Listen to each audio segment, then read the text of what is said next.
Hey guys, my name is Loveless, and this time we are back with a high pitched cry for help. I would have done Quirk Knife, but Quirk Knife takes like forever to actually record. So I'm just gonna keep putting this in between my recordings for Quirk Knife. And also, I have great news. I now have my quiet time back. It only took like almost a year and a half to get that back. Um, but now I do, so now I actually have more time to record along with that. So just expect a lot more videos from me, or at least back to what my consistency was, which was once a week instead of being like once a month or once every 6 months. It's something like that. It was ridiculous. But let's get straight into it. Izuku was so confused. He really didn't understand very well how he landed in his current situation, but he didn't have the courage to say anything or do anything about it. Present Mike, the same guy from the radio station, told him that he needed someone to take care of him and that he was going to live with Eraserhead and him for a while. He said it was really he said it really nicely, and Izuku was going to leave his house anyway, so he decided not to say anything about it. The first day went so fast that he barely remembered anything at all, but the second day made things a little more real.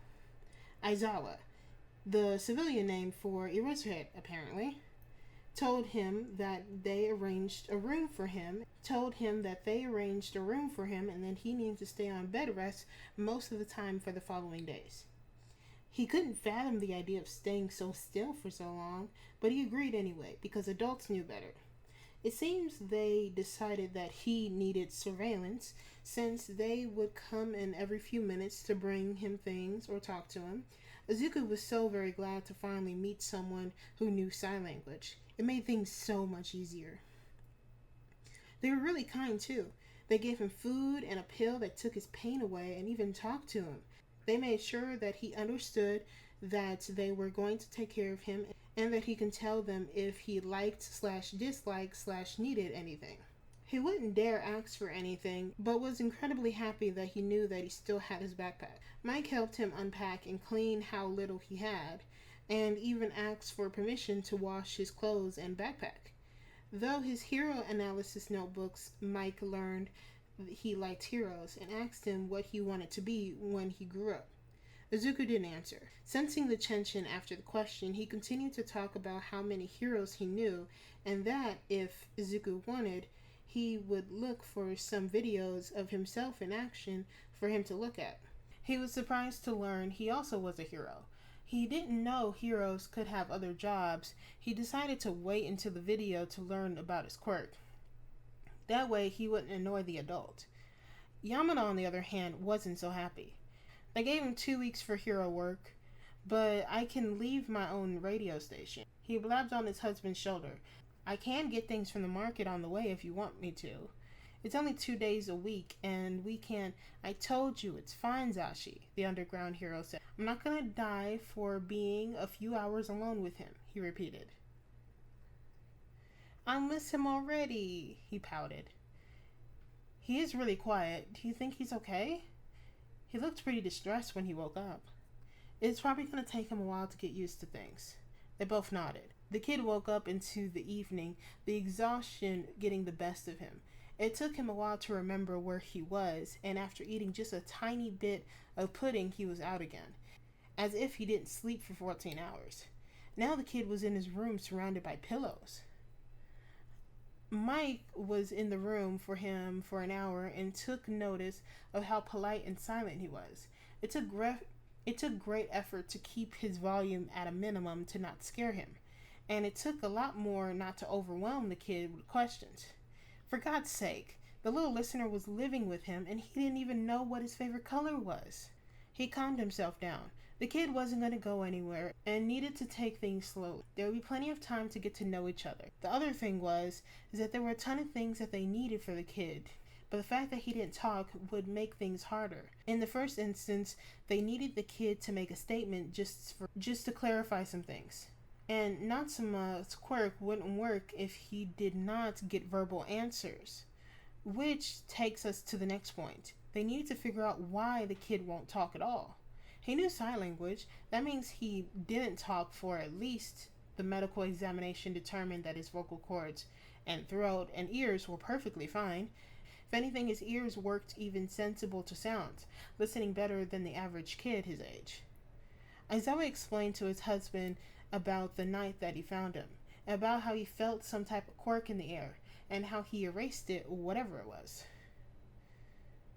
There was the option of selective mutism, but even that is normally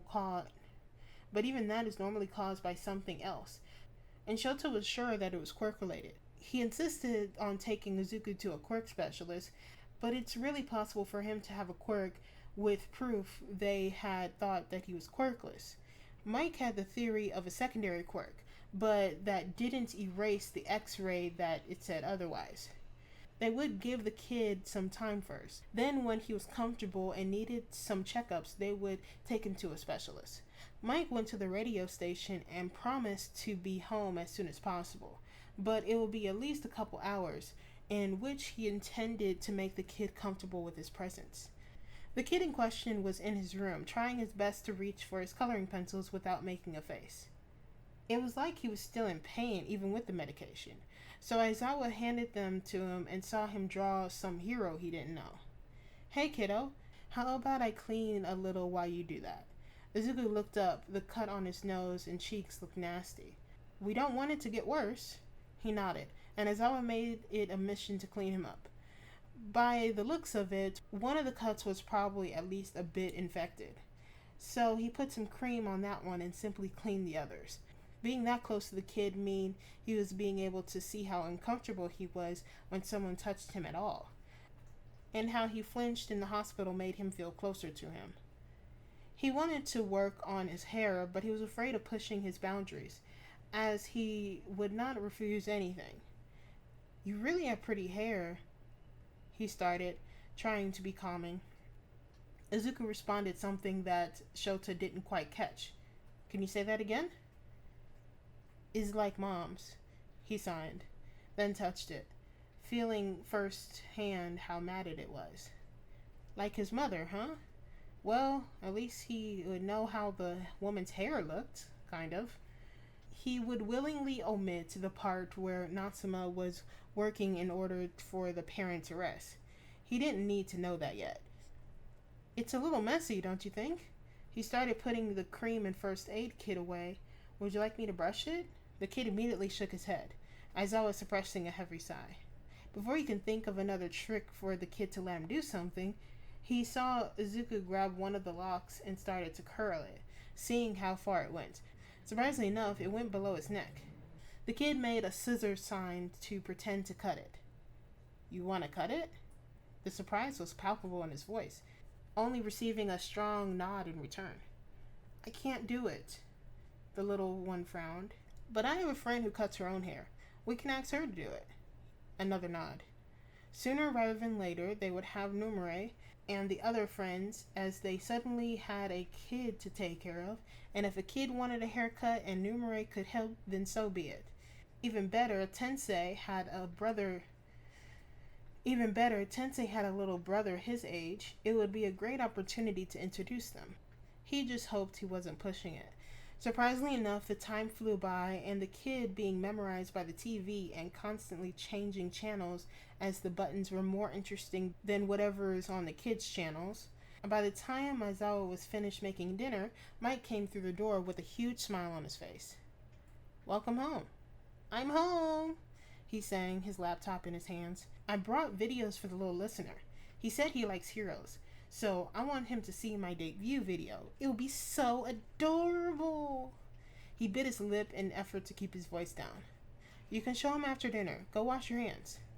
And they did. They ate dinner next to the kid, so he wouldn't have to get up after they ate and set the computer to watch Mike's debut as a hero. Funny enough, that triggered a domino effect. Alright, so we are done, finally. Also, if you hear any noises, it may have been my cat in the background at the end of the video, because my cat is cleaning themselves. So I'm not too sure if you can hear that. But other than that, I think this episode went pretty well. It's pretty nice. It's like a pretty chill episode right now, but it's going to get serious in the next one. Okay, so if you want to see more of this, you know what to do.